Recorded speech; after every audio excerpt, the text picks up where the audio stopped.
பாரத பிரதமர் நரேந்திர மோடி அவர்கள் தமிழகத்தில் இருக்கக்கூடிய கன்னியாகுமரி மாவட்டத்தில் விவேகானந்தர் நினைவு மண்டபத்தில் தொடர்ந்து 45 மணி நேரம் தியானத்தை தொடங்கியிருக்கிறார்.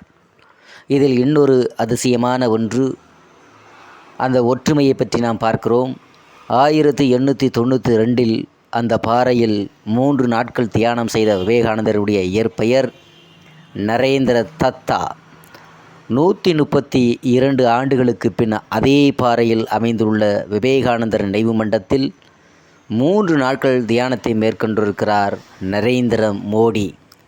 அன்று நரேந்திர தத்தா, இன்று நரேந்திர மோடி அவர்களுடைய அந்த 3 நாட்கள் தியானத்தை நாம் தற்பொழுது பார்க்க போகிறோம். இந்த விவேகானந்தர் நினைவு மண்டபம் எப்படி தமிழ்நாட்டில் கன்னியாகுமரியில் அமைக்கப்பட்டது என்பதை பற்றி நமது கடையரி டிவியில் பார்க்க போகிறோம். 1892 ஆண்டு கன்னியாகுமரி வந்த விவேகானந்தர் கடல் நடுவே 500 மீட்டர் தூரத்தில் அமைந்துள்ள பாறையில் அமர்ந்து டிசம்பர் 24ஆம் தேதி முதல் 26ஆம் தேதி வரை தியானம் செய்தார். பின்னர் அது விவேகானந்தர் பாறை என்று அழைக்கப்பட்டது. இதற்கு அப்போது எதிர்ப்பும் கிளம்பியிருந்தது. அந்த பாறை தங்களுக்கு சொந்தம் என்று ஒரு பிரிவினர் உரிமை கொண்டாடினர். இதனால் சர்ச்சை எழுவதை தடுக்க 1963ஆம் ஆண்டு அப்போது முதல்வராக இருந்த பக்தாச்சலம் தலைமையிலான தமிழக அரசு சார்பில் இந்த பாறை விவேகானந்தர் தியானம் செய்த இடம் என்று எழுதப்பட்ட பெயர் பலகை நிறுவப்பட்டது. அதை 1963ஆம் ஆண்டுதான் விவேகானந்தரின் 100ஆண்டு. இதை முன்னிட்டு அந்த பாறையில் விவேகானந்தர் நினைவு மண்டபம் அமைக்க முடிவு செய்யப்பட்டது. இதற்கு எதிர்ப்பு எழுந்தது. இதனால் சச்சரவுகள் ஏற்படும் என்றும் பாறையின் அழகு கெடும் என்றும் அப்போது மத்திய கலாச்சாரத்துறை அமைச்சராக இருந்த ஹுமாயூன் கபீர் கருதினார். அப்போதைய தமிழக அரசும் மண்டபம் எழுப்ப அக்கறையும் காட்டவில்லை. இதனை அடுத்து இந்த பிரச்சனையில் ஆர்எஸ்எஸ் அமைப்பு தலையிட்டது. அந்த சமயத்தில் ஆர்எஸ்எஸ் தலைவராக கோல்வால்கர் இருந்தார். அவர் விவேகானந்தர் மண்டபம் கட்டும் பொறுப்பை ஆர்எஸ்எஸ் மூத்த தலைவரும் சமூக ஆர்வலருமான ஏக்நாத் ரானடே வசம் ஒப்படைத்தார். விவேகானந்தர் மேற்கு வங்க மாநிலம் கொல்கத்தாவில் பிறந்தவர். இன்றைக்கும் விவேகானந்தர், அவரது குருவான ராமகிருஷ்ணர் ஆகியோர் மீது மேற்கு வங்க மக்களுக்கு மிகுந்த அன்பும் பக்தியும் பெருமிதமும் உண்டு.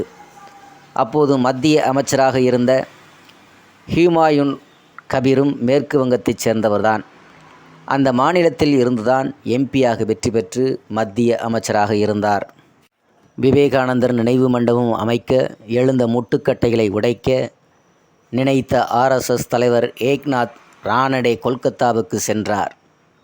அங்கு செய்தியாளர்களுக்கு பேட்டியளித்த ரானடே, மேற்கு வங்கத்தில் இருந்து வெற்றி பெற்று மத்திய அமைச்சராகி உள்ள ஹுமாயூன் கபீர் மேற்கு வங்கத்தின் பெருமைக்காக விளங்கும் விவேகானந்தருக்கு நினைவு மண்டபம் கட்ட முட்டுக்கட்டை போடுகிறார் என்று பேட்டியளித்தார். ஆடிப்போன ஹுமாயூன் கபீர் தனது எதிர்ப்பையும் கைவிட்டார். ஜவஹர்லால் நேரு தலைமையிலான அரசியல் அமைச்சராக இருந்த லால் பகதூர் சாஸ்திரி விவேகானந்தருக்கு நினைவு மணிமண்டபம் கட்டுவதில் ஆர்வமாக இருந்தார். அவரை சந்தித்த ஏக்நாத் ரானடே அவரது ஆலோசனைப்படி மண்டபம் கட்டுவதற்கு ஆதரவாக நாடாளுமன்ற உறுப்பினர்களிடம் கையெழுத்து பெறும் முயற்சியில் ஈடுபட்டிருந்திருக்கிறார். பெரும்பாலான நாடாளுமன்ற உறுப்பினர்கள் மனம் முன்வந்து கையெழுத்திட்டனர்.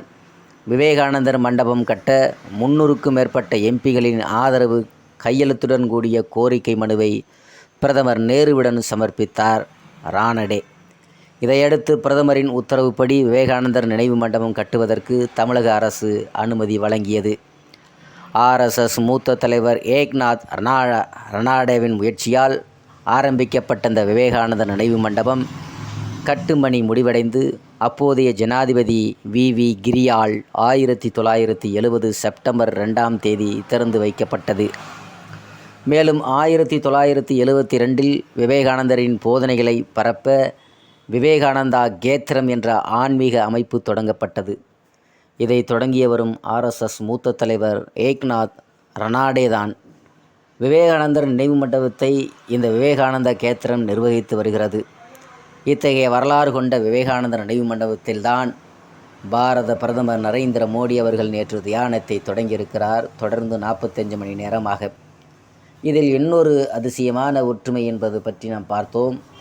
1892 அந்த பாறையில் 3 நாட்கள் தியானம் செய்த விவேகானந்தரின் இயற்பெயர் நரேந்திர தத்தா.